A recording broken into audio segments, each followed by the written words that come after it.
ओम श्री राम दूताय नमः। ओम हम पवनंदाय नमः। श्री हनुमंताय नमः।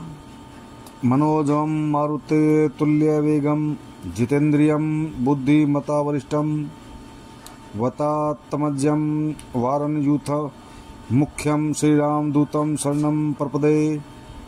भावार्थ इसका, मन की गति और वायु के वेग के समान शक्ति वाले जितेंद्रिय, बुद्धिमानों में श्रेष्ठ, वानरों में श्रेष्ठ और श्री राम के दूत मैं आपकी शरण में हूँ।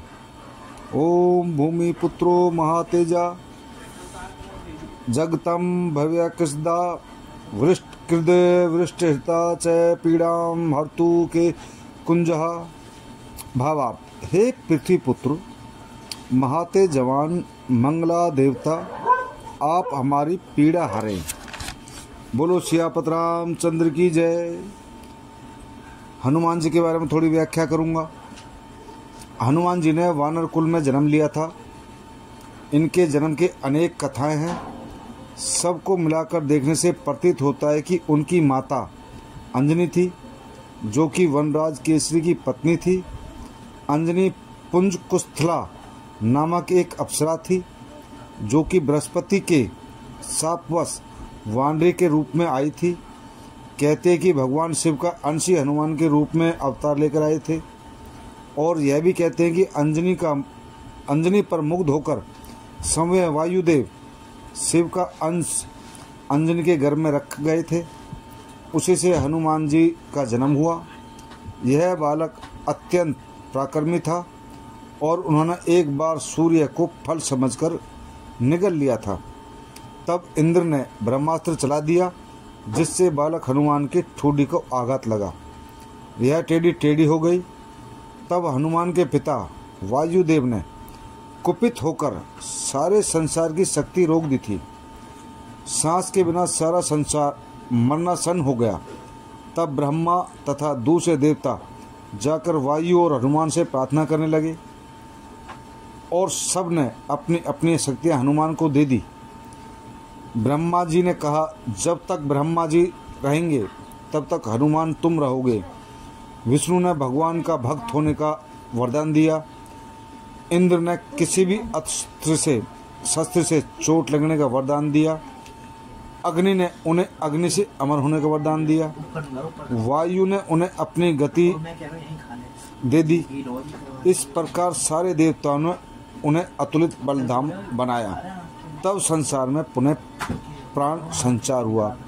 बोलो बजरंगबली की जय। बोलो हनुमान जी की जय।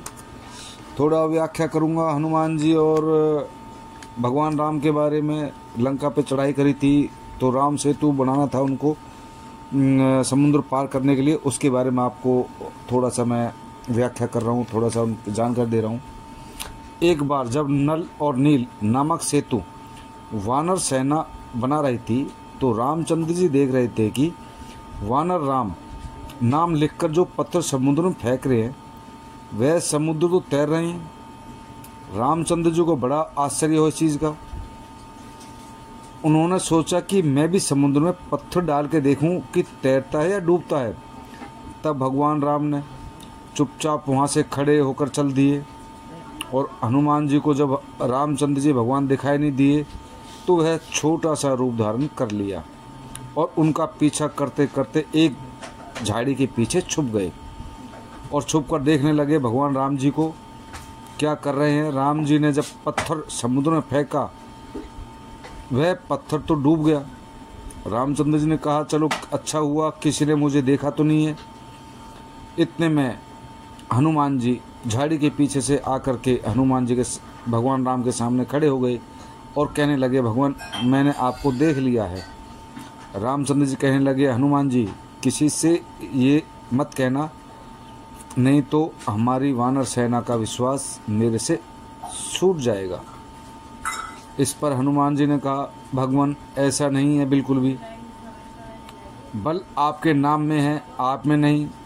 जिन पत्थरों पर आपका नाम लिखा है वह तैर रहे हैं, परंतु जिस पर आपका नाम नहीं लिखा वह तो डूबेगा ही।